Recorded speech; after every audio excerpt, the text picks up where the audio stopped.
Hello guys, good morning. Here we go again guys sa ating um, kunting paradise. well, shoutout nga pala sa ating mga wanderers, no? Ating mga OFWs scattered around the world. Shoutout sa inyong lahat guys. Happy trekkings, no? Trekkings nung isang araw, 5. Well, we are now in the first week of 2026. The atmosphere, yung ating panahon still the same, medyo malamig, no, medyo dito sa Laguna medyo malamig. Then on and off yung init, on and off naman yung yung ulan, no, minsan na ulan, minsan na init. Kaya ang mga tao sinisipon mabilis sa fruit stand natin ay ang mga manggang hilaw at saka ah, ano yung lemon and at the same time yung sweet rose, yung daranghita ika nga. Okay? So guys, medyo matagal-tagal tayong hindi nakapag halukay ng video natin, no. um, Medyo I wanted to have changes, no, dito sa ating channel. But syempre hindi mabilis, hindi napakadali gawin, kundi medyo dahan-dahan lang. By the way guys, Pax Factory, we have nag-isa kami ni Commander nito, no, yun ang aking pamasko sa kanya, pang bagong taon, and at the same time, pang advance happy birthday ko na rin sa kanya. So, siyempre kahit medyo kami magkasama, kahit medyo guys, tatapatin ko kayo, minsan unanok din yung aming mga ugali kasi minsan may mga desisyon siya na talagang gusto niya, kung anong gusto niya, yun ang yun ang masusunod, kailangan mong sundin. Tayo naman siyempre, hindi naman tayo sinilang ng maging sunod-sunod lang tayo. Kung ano tama, yun dapat. Ganun ako. But siyempre, sasalang-alan mo rin yung kung tatanda sa kayo mag-away-away. Medyo kabaliwan sa akin yun. No? So, we need to understand na lang. Nawain na lang yung situation. Karoon kayo ng tinatawag na mutual understanding. So guys, sa ating mga kaibigan na dito sa Pinas, no? Guys, hindi ko man kayo na bati, no, in personal or sa ating channel. Wala namang humpay ang tunay na pagbati, no, na nasa inner part ng ating katawan, ang aking bilang kakaibigan, okay? Tulad kay Engineer James dyan sa Pililia, no? Tol, kumusta ka na? Sana you're in good health, no? Ito yung kaibigan mo, medyo nagkaroon tayo ng pagkakamali ulit doon sa ating mga negosyo, no? Ating iniisip, minimiti na pagkakitaan, pumalis. Andyan pa sila pero nakikita mo ako wala na, kasi ako pag isang ako hindi networker, ako nanggaling ako sa sales, no. Pagdating sa hindi matatawaran yung utak natin pagdating sa sales, no. Direct sellings, kaya natatawa lang ako. Ay syempre hindi naman natin malalaman yung ng isang layunin ng isang kumpanya kung hindi natin subukan.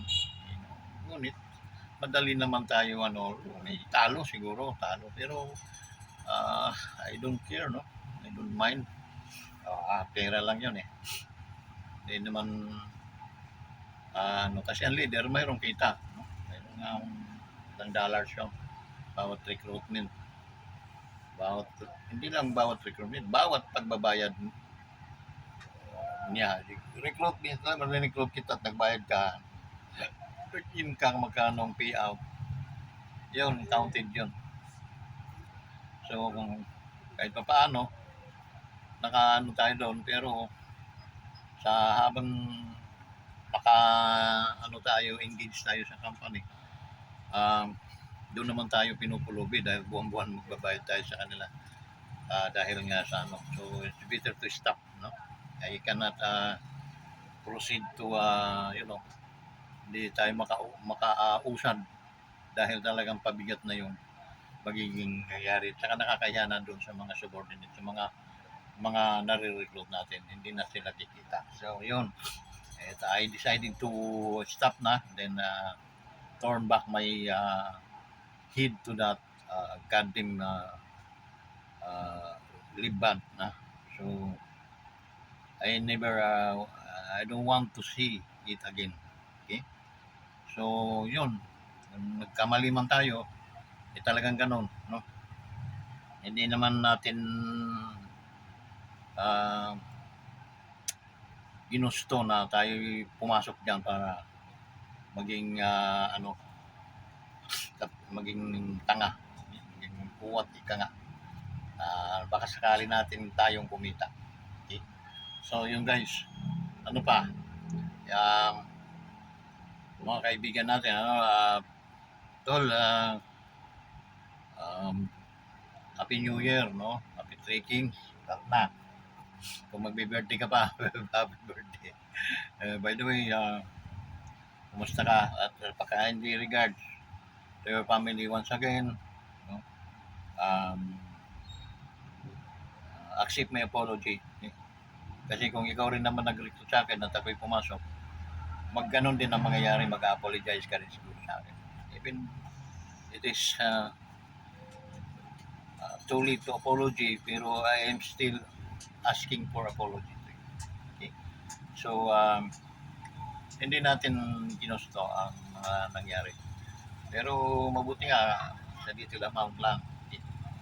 Kung ako'y sisingilin mo, babayaran naman kita kung talagang although yung damage din naman ako. Damage din kami. Okay? So, yun. So, yun. Sana mag-move on tayo. Okay? Pasyal ka, text me again, contact me again. Na tayong mangarap pang siguro maging kumita dito sa mga pag-ano ng ganun, kundi maliban lang sa sarili nating pagsisikap. Okay? So, yun tol, James, good niya. Regards to family, to your family. And then, saan tayo sa ating mga kaibigan naman dyan sa Samar, no? Sa Samar, dating ng Katalugan, dami kong mga kakilala dyan, no? Diyan ako nag-aral ng Bible. Okay? Bible Training School, no? And then, shout out sa mga taga sa Kataluganon, ano? Mupay nga udto yung tanan. Mupay kung kamo na kapag kuan na, pangyaudto na, no? Para sa didait mga paksyo-paksyo, mga tinula, mga tuna, agad daw, mga pangkulis, mga kinilaw, katamban, bulinaw, karasa. Shout out, sana maunlad ang taon ninyo, no? Itong darating, maunlad ng mga Samarnon. At shout out, please subscribe to Wanderers Motovlog TV. Okay? Hinuhulat ko yung mga comments dito sa ating video.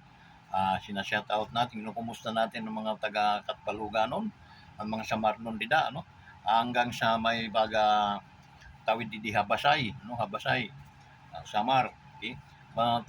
Dugay kami dida nag-ukoy kay may laging man di naman nagtrabaho na akong tatay. Mga nadugay kami dida sa Samar. Okay? And then laging ito na malawak na kalagingan, kabukiran. Hello, ma'am. Lakatan, sir.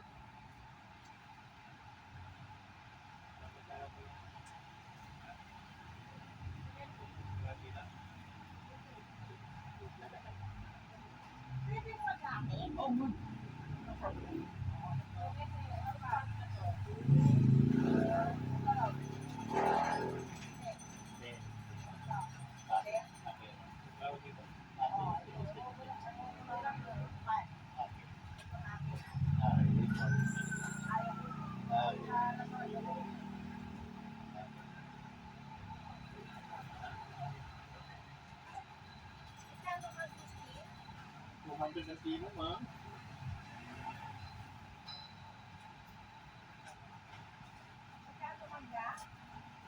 200 din.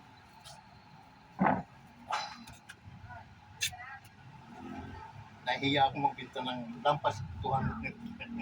Kaya sabi ko, kailangan mga product natin ay ano naman yun, ma'am? Tawag no? Yun, medyo may problema na ata yung milon na yan, ma'am. Sure na yun. Sige, ma'am, ha? Dito siya. Tama kaya? Oo, dilaw yun, ma'am.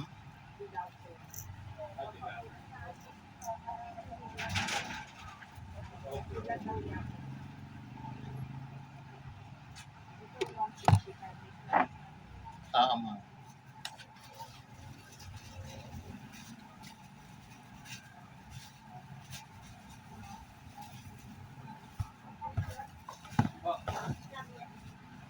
Magkano na po, sir? 117. 1.06 kilos. 117? 17, sir. Oh, 117. 117. Ano siya? 110 lang per kilo. Sinadya po itong 155. Iuna natin yan.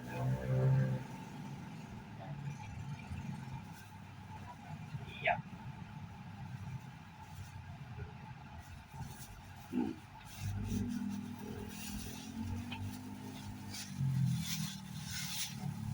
$155, saka 117.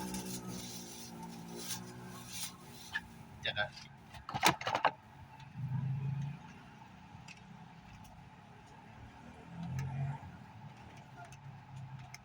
$272 lang. $270. 270. Yung 15 na lang. Bawal. Sige po, Ah. sige po. 270 po eh. Sige po, sige po. Ay, thank you. Total, ano ba naman yan? Rating. Yan. Salamat po. Ngayon, idudubli natin. Ah. Idudubli natin.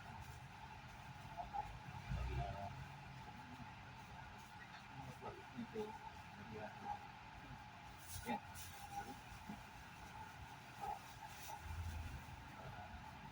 Salamat po. Thank you, sir, ma'am.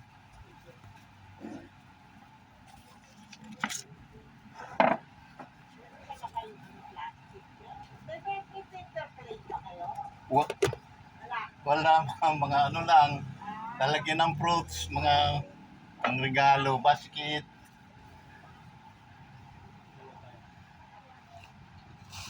So guys, may bumili sila ma'am, sila sir. So balik tayo sa ating balik tayo guys, no. Sayang yung opportunity na syempre napagod ako. Napagod ako. Yung mga lambing ng mga kliyente natin, yung mga customer, syempre hindi naman pwede nating hindi pagbigyan. They are asking for kunting why not, no? Tawad. So the spirit of Christmas, bagong taon, New Year, andito pa naman. So we feel the yung lamig ng panahon. So yun. And then I know God will provide, God will multiply our client, our customers today. Okay? So guys, dito no sa ano ito medyo nabago yung doon lagay ng mga prutas. Para itong nasa mall. Pero itong gusto ni Mrs. Why Not, no? Hindi naman minsan tayo nag-uupos tayo pero siyempre ang masusunod sundin natin ang ating asawa kasi yun ay siguro doon sila masaya, no? So malawak palawakin lang talaga natin ang ating pasensya at pag-unawa. So yun, balik na naman tayo sa ating ano guys, no, sa ating obra maestra. Ang daming mga pangyayari siguro sa 2026, no? Dahil February ngayon ay January 2026, unang buwan ng taon. Medyo napapag-usap-usapan na naman guys yung mga tika muna, shoutout nga pala sa ating mga OFWs, sa ating mga magigiting ng mga bayani. They are living heroes, no? So lalo na sa panahon ngayon na medyo baksak yung ekonomiya natin, talagang down na down, nakakahiya sa buong mundo yung nangyayari sa ating lipunan, sa ating bansa. But the OFW still nagiging backer sila, no? Para at least manatiling lumalaban ng ating piso sa dollar. Okay? So, yung guys, no? Ano tayo? Proceed tayo. Yung mga usap-usapan ngayon sa larangan ay yung napipinto na naman na pag-file na naman nila sa ano ni Bibi Sara, yung tawag noon, walang kasawang impeachment, no? Gusto nilang ma-impeach si Sara, si Vice, kasi nga tinik sa kanilang mga ngalangala ang Vice na yan dahil napakalakas yan pagdating ng eleksyon, presidential election 2028. It's a matter of solid a year na lang, no? 26, 27, ayan na, 28 na kasunod. So yun, medyo gumagapang, no?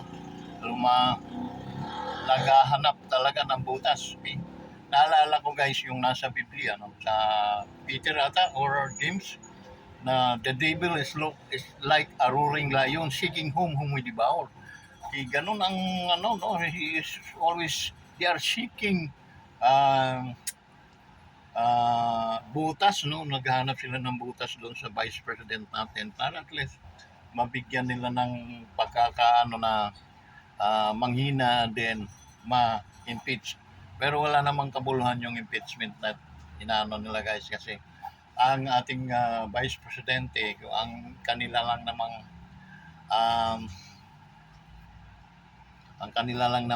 sa data noon yung mga nag-aano ng impeachment sa ating vice president ay yung yung bigay ni Makoy na sa palasyo sa vice president na fund, no, yung confidential fund. Now natural dahil if you itong mga taong mga hangal, kahit may mga nag-aral pero mga hangal kung ituri. Bakit? Kasi